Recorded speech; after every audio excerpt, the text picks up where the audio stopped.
Hello दोस्तों, स्वागत है एक बार फिर से आप सभी का आपके अपने प्यारे यूट्यूब चैनल मिस्टर फिजिक्स में। और मैं मिस्टर फिजिक्स एक बार फिर से आ चुका हूँ आप लोगों के सामने एक नया कॉन्सेप्ट नहीं। और आज की क्लास में हम लोग देखेंगे कि आप लोगों के बोर्ड एग्ज़ाम आने ही वाले हैं। लगभग 6 से 7 दिन का टाइम बचा हुआ है, ठीक है। तो 6 से 7 दिन में हम न्यूमेरिकल पे ऐसे कौन से टॉपिक हैं जिन पे ज़्यादा एफर्ट डालें, जिससे हमारे जो न्यूमेरिकल पोर्शन है वो ज़्यादा स्ट्रांग हो जाए और आप 80 से 90% जो न्यूमेरिकल का पोर्शन है वो क्या कर लेंगे, कंप्लीट कर लेंगे, ठीक है। तो सबसे पहले और एक और बहुत बहुत कंग्रेचुलेशन आपको भी और मुझे खुद को भी कि आज 1 के सब्सक्राइबर हमारे पूरे हो चुके हैं। 1000 सब्सक्राइबर अब पूरे हो चुके हैं और बहुत ही पेशेंस के साथ और बहुत ज़्यादा कंसिस्टेंसी से वर्क करने के बाद आज ये रिज़ल्ट मिला। आप लोगों को बहुत बहुत दिलो धन्यवाद और ये यहाँ तक पहुँचाने के लिए। और ये सफ़र यहीं तक रुकेगा नहीं, आप ज़्यादा से ज़्यादा लोगों तक शेयर ज़रूर करिएगा और जो नया चैनल पे है वो सब्सक्राइब ज़रूर करना। छोटी सी रिक्वेस्ट है, सब्सक्राइब और वीडियो को लाइक और शेयर ज़रूर करिएगा, ठीक है। ज़्यादा लंबी वीडियो नहीं खींचूंगा, इसको छोटा ही से वीडियो बनेगा क्योंकि मैं फटाफट इसको वीडियो रोक रोक के इसको नोट कर लूँगा, फिर आपकी वीडियोस में कंटिन्यू करूँगा ताकि आपको ज़्यादा टाइम वेस्ट ना हो। आज की क्लास में हम बात करने वाले हैं कि हम मार्क्स डिस्ट्रीब्यूशन की बात करें। सबसे पहले तो थ्योरी हमारी लगभग 20 से 22 नंबर के एग्जाम में देखने को मिलती है। डेरिवेशन की बात करेंगे तो 15 से 16 नंबर का डेरिवेशन। ये मैंने सैंपल पेपर जो हमारा आया है 2025 का, उस हिसाब से मैंने मैं ये मार्क्स डिस्ट्रीब्यूशन कर रहा हूँ। ये हवा में मार्क्स डिस्ट्रीब्यूशन नहीं है। न्यूमेरिकल की बात करेंगे 30 से 32 नंबर के न्यूमेरिकल सैंपल पेपर के अंदर देखने को मिले हैं। पर ऐसा कहा भी नहीं जा सकता कि ये 30 से 32 नंबर के ही आएंगे। हाँ, इससे ज़्यादा नहीं होगा। हाँ, हो सकता है 28 नंबर के न्यूमेरिकल देखने को मिल सकते हैं, 30 नंबर के देखने को मिल सकते हैं, 32 नंबर, पर 32 से ज़्यादा नहीं जाएगा, ठीक है। तो 30 से 32 नंबर, इसी वजह से मैंने रेंज लिया हुआ है 30 से 32 नंबर के न्यूमेरिकल आप लोगों को। तो आप खुद ही देख रहे होंगे कि न्यूमेरिकल कितना बड़ा पोर्शन कब्जा किए हुए हैं, ठीक है। तो इसी कब्जे को आज मिटाएंगे और सबसे पहले जो चैप्टर की बात करेंगे वो चैप्टर है इलेक्ट्रिक चार्ज एंड फील्ड, ठीक है। इलेक्ट्रिक चार्ज एंड फील्ड, इसमें सबसे बेहतर जो सबसे अच्छा कॉन्सेप्ट है वो कूलम्स लॉ पे डायरेक्टली क्वेश्चन देखने को मिलते हैं हमारे। फिर सेकंड टॉपिक इसी के अंदर आता है फोर्स बिटवीन मल्टीपल चार्जेस। इसके क्वेश्चन कैसे पूछे जा सकते हैं, जैसे मान लो ये ट्राइंगल बना दिया, अब एक चार्ज यहाँ रखा हुआ है Q1, यहाँ एक चार्ज रखा हुआ है Q2, यहाँ एक चार्ज रखा हुआ Q3। हम पूछ रहे Q3 पे जो रिजल्टेंट फोर्स जो लगेगा वो कितना होगा। तो ऐसे क्वेश्चन एनसीईआरटी में भी ऐसे न्यूमेरिकल देखने को मिलेंगे आप लोगों को और साथ साथ न्यूटन की बुक में भी आपको ऐसे न्यूमेरिकल देखने को मिलेंगे, ठीक। चाहे जो सेकंड चैप्टर या सेकंड टॉपिक की बात करें तो वो हमारा कौन सा है, गॉस थ्योरम है। और गॉस थ्योरम में ज़्यादातर न्यूमेरिकल आप लोग को जो देखने को मिलते हैं वो एप्लीकेशन ऑफ गॉस थ्योरम पे, जिसमें एक बहुत ही फेमस है स्फीयर पे निकालना।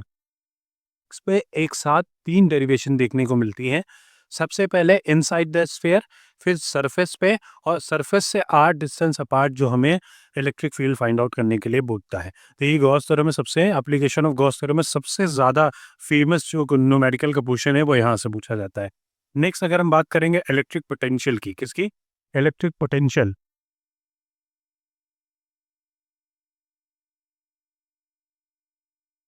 सॉरी एक स्टूडेंट आ गया था।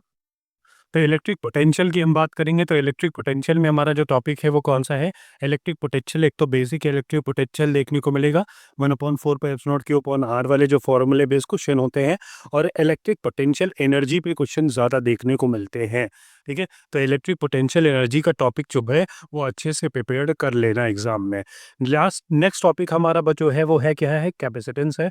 कैपेसिटेंस में जो सबसे फेमस है वो पैरेलल प्लेट कैपेसिटर, जिसमें विद और विदाउट मीडियम जो हमारा कैपेसिटेंस का फॉर्मूला होता है, विद मीडियम के साथ विद विदाउट विद मीडियम के साथ हमारा या विदाउट मीडियम के साथ जो कैपेसिटेंस का फॉर्मूला अलग अलग बनता है, C is equals to epsilon naught K by D एक फॉर्मूला बनता है, और दूसरा फॉर्मूला क्या होता है, epsilon naught A D minus t plus t by K. Epsilon naught A divide by D minus t plus t by K. ये formula हमारा देखने को मिलता है जब टी टी थिकनेस की जो स्लैब है वो इंट्रोड्यूस कर दी जाती है बिटवीन द टी थिकनेस की जो स्लैब होती है वो between the parallel plate capacitor क्या कर दी जाती है, इंट्रोड्यूस कर दी जाती है। तो कैपेसिटेंस हमारा ये बनता है। सीरीज और पैरेलल के कॉम्बिनेशन फिगर वाइज क्वेश्चन आने के ज़्यादा चांसेस हैं। जो फिगर वाले क्वेश्चन होते हैं सीरीज और पैरेलल कॉम्बिनेशन की बात करेंगे तो फिगर वाले क्वेश्चन में एक ज़्यादा आने के चांसेस यहाँ से बढ़ जाते हैं। और एक चीज़ और याद रखना, कम से कम चाहे करंट इलेक्ट्रिसिटी हो चाहे कैपेसिटेंस हो, 50 से 100 क्वेश्चन फिगर वाले प्रैक्टिस ज़रूर कर लेना, वरना वहाँ पे अप्रोच लगाना पाना मुश्किल हो जाता है। नेक्स्ट अगर बात करेंगे करंट इलेक्ट्रिसिटी में सबसे पहला टॉपिक है ड्रिफ्ट वेलोसिटी। ड्रिफ्ट वेलोसिटी में सबसे फेमस एक इक्वेशन पता है, N I is equals to N E A V D. इस पे बहुत क्वेश्चन देखने को न्यूमेरिकल के क्वेश्चन देखने को मिलते हैं, ठीक। फिर इसके बाद बात करेंगे सीरीज और पैरेलल कॉम्बिनेशन की। सीरीज और पैरेलल कॉम्बिनेशन में रिजल्टेंट जैसे यहाँ वाले होते हैं और यहाँ वाले पे भी फिगर वाले क्वेश्चन ज़्यादा देखने को मिलते हैं, ठीक है। बहुत ज़्यादा इंपॉर्टेंट, सबसे ज़्यादा वेरी इंपॉर्टेंट किरचॉफ लॉ के स्पेशली कम से कम 20 से 40 क्वेश्चन फिगर वाले प्रैक्टिस कर लेना, नहीं तो अप्रोच नहीं लगा पाओगे कि कौन सा लूप सेलेक्ट करें, कैसे क्या करें और कैसे हम करें कि हमारे हो जाए, ठीक। लास्ट हमारा होता है थोड़ा कम इंपॉर्टेंट है, बीच स्टोन ब्रिज पे आसान है, कोई इतना ज़्यादा लोड लेने की ज़रूरत नहीं है, जिससे आप आसानी से इसको क्या कर सकते हैं, कवर कर सकते हैं, ठीक है। अब आगे हम बात करेंगे, इसके बाद हमारा क्या है, electric charge and magnetism. Next हमारा कौन सा है, मूविंग चार्ज एंड मैग्नेटिज्म, जिसमें सबसे पहला जो इम्पोर्टेंट टॉपिक है वो हमारा कौन सा है, बायोट सावर्ट लॉ या फिर उसकी एप्लीकेशंस, बायोट सावर्ट लॉ या उसकी एप्लीकेशंस। हाँ, एक और इम्पोर्टेंट है मूविंग चार्ज एंड मैग्नेटिज्म में, जिसपे क्वेश्चन बहुत सारे देखने को मिलते हैं और साथ साथ इसमें कंफ्यूजन भी होती है, force on a current carrying parallel wire. एक करंट कैरिंग पैरेलल वायर में इसमें जब क्वेश्चन न्यूमेरिकल करना तो इस चीज़ का ध्यान रखना कि हमें क्वेश्चन में फोर्स पर यूनिट लेंथ पूछ रहा है, फोर्स पर यूनिट लेंथ पूछ रहा है या सिर्फ फोर्स पूछ रहा है। तो इस बात का ध्यान रखना इस न्यूमेरिकल को करते टाइम, ठीक है। तो इसमें हमारा सेकंड इंपॉर्टेंट टॉपिक है। और हाँ, इसमें एक और चीज़ आती है, कन्वर्जन ऑफ गैल्वेनोमीटर, जिसमें हम एम मीटर और वोल्ट मीटर के डायरेक्टली क्वेश्चन देखने को एग्जाम में मिलते हैं। नेक्स्ट हम टॉपिक की बात करें मैग्नेटिज्म और मैटर की, जिसमें हमारा magnetic field due to a bar magnet, जिसमें दोनों एक्सियल एंड इक्वेटोरियल, इसकी डेरिवेशन हो सकता है बहुत कम ही पूछी जाती है, पर न्यूमेरिकल इसके न्यूमेरिकल देखने को मिल जाते हैं एग्जाम में। अब बात करें torque on a magnetic dipole, तो टॉर्क हम मैग्नेटिक डाइपोल पे भी निकालना, इसको भी ज़्यादा ज़रूरी है न्यूमेरिकल के प्रोस्पेक्टिव से देखा जाए तो, ठीक है। अब अगर बात करें इलेक्ट्रोमैग्नेटिक इंडक्शन, जो कि सबसे ज़्यादा इंपॉर्टेंट चैप्टर भी है मैग्नेटिज्म के अंदर, जिसमें सबसे ज़्यादा इंपॉर्टेंट कौन सा है, पहला फैराडे लॉ है। इसमें directly E is equals to minus का D phi by D T, जो इसका न्यूमेरिकल होता है, इतना टफ नहीं होता है, आसानी होता है, तो इसको प्रैक्टिस कर लेना। हाँ, दो चीज़ है, म्यूचुअल इंडक्शन और सेल्फ इंडक्शन। तो म्यूचुअल इंडक्शन और सेल्फ इंडक्शन ये दोनों चीज़ें देख लेना, इससे डायरेक्टली क्वेश्चन देखने को मिलते हैं, या फिर करंट पूछा जाएगा या ये में पूछा जाएगा। बात करें सबसे ज़्यादा और ज़्यादा इंपॉर्टेंट एसी की, तो एसी में तो तुम्हें सीरीज़ तो पढ़नी पड़ेंगी भाई, सीरीज़ नहीं पढ़ोगे तो काम नहीं चलेगा, एसी की बेइज्जती हो जाएगी। तो सीरीज़ के एलसीआर सर्किट सारे पढ़ोगे, पावर इन एसी सर्किट देख लेना सारे, ठीक है। पावर फैक्टर के भी क्वेश्चन देखने को मिलते हैं। बात करेंगे ट्रांसफार्मर की, तो ट्रांसफार्मर की जब हम बात करते हैं तो ट्रांसफार्मर में इनपुट और आउटपुट वोल्टेज या करंट या फिर एफिशिएंसी में डायरेक्ट क्वेश्चन देखने को आपको एग्जाम में मिल सकते हैं ट्रांसफार्मर की, ठीक है। तो ये सब चीज़ें नोट करते हुए, कॉपी में नोट करते हुए, और आज से अभी से इसी वक्त से ये वीडियो देखने के बाद, वीडियो को लाइक करने के बाद, चैनल को सब्सक्राइब करने के बाद लग जाओ तुरंत।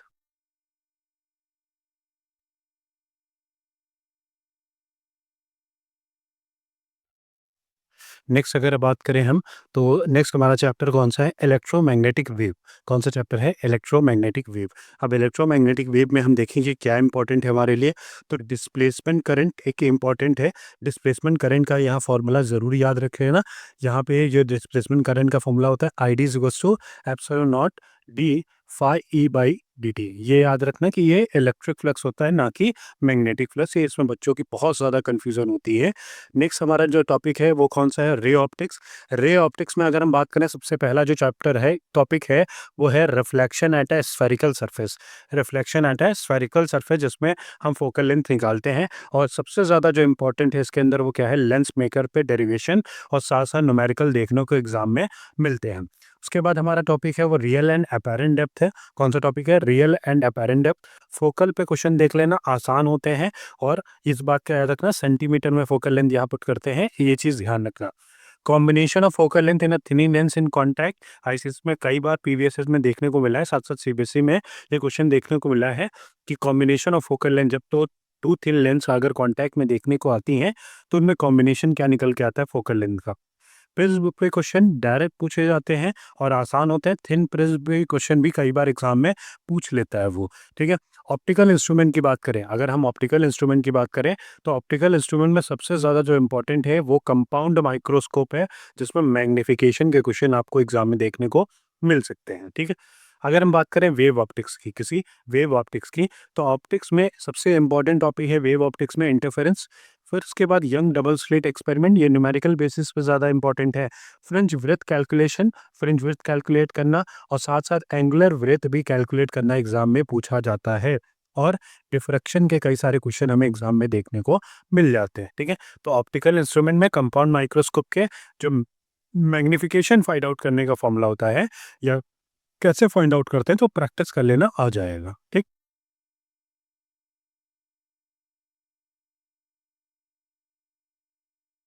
लास्ट हमारा कौन सा बचा हुआ है? डुअल नेचर, जिसको हम मॉडर्न फिजिक्स के अंदर भी कंसीडर करते हैं, ठीक है। डुअल नेचर में जो सबसे ज़्यादा इंपॉर्टेंट है वो आइंस्टाइन फोटो इलेक्ट्रिक इक्वेशन, बहुत अच्छे से ध्यान से पढ़ लेना। आइंस्टाइन फोटो इलेक्ट्रिक इक्वेशन पे डायरेक्ट क्वेश्चन एग्जाम में देखने को मिलते हैं। फिर आता है हमारा क्या? De Broglie wave, de Broglie wave, जिसमें वेवलेंथ भी निकालते हैं। Lambda is equals to H upon क्या होता है? पी, या एच अपॉन क्या होता है? एम वी होता है, जो हम फॉर्मूला रखते हैं। फिर नेक्स्ट हमारा टॉपिक है de Broglie wavelength of electron, जिसमें काइनेटिक एनर्जी वगैरह का रिलेशन दिया रहता है। ये भी अच्छे से देख लेना, इसके भी न्यूमेरिकल एग्जाम में देखने को मिलते हैं। नेक्स्ट हमारा जो टॉपिक है वो है एटम। एटम के अंदर जो हमारा है alpha particle experiment and model पे क्वेश्चन देखने को मिलते हैं। इसमें ज़्यादातर question M V R is equal to N H upon 2 pi के कुछ क्वेश्चन हमें देखने को मिलते हैं। फिर इसके बाद Bohr theory of hydrogen like atom, इसके अंदर कुछ रिलेशंस आते हैं, जैसे वेलोसिटी का रिलेशन 1/n के होता है, एनर्जी का रिलेशन 1/n स्क्वायर के बराबर होता है। तो ये अच्छे से देख लेना। वी जो होती है 1/n के होती है, और एनर्जी जो होती है 1/n स्क्वायर, जो सेल होते हैं वो उसके इन्वर्सली प्रोपोर्शनल होती है। एनर्जी लेवल देख लेना, और बोहर पाशन और ये सब सीरीज पूरी देख लेना, जो एनर्जी लेवल्स हैं हमारे पूरे के पूरे, उसका फॉर्मूला अच्छे से देख लेना। लास्ट टॉपिक हमारा, नेक्स्ट टॉपिक है हमारा न्यूक्लियाई। न्यूक्लियाई में सबसे ज़्यादा जो इंपॉर्टेंट है वो बाइंडिंग एनर्जी, और साथ साथ हमारा क्या है? Mass defect. बाइंडिंग एनर्जी और साथ साथ क्या है? Mass defect. और आज फाइनल हम आ चुके हैं सेमीकंडक्टर पे, और तो सेमीकंडक्टर का जो सबसे ज़्यादा इंपॉर्टेंट टॉपिक है वो हमारा क्या है? Semiconductor diode. सेमीकंडक्टर डायोड में सबसे ज़्यादा जो इंपॉर्टेंट है Ne cross Ni is equals to NH का होल स्क्वायर। इस पे बहुत क्वेश्चन देखने को मिल सकते हैं आपको एग्जाम में। तो उम्मीद करता हूँ आप लोगों को अच्छे से हर एक टॉपिक समझ में आया होगा।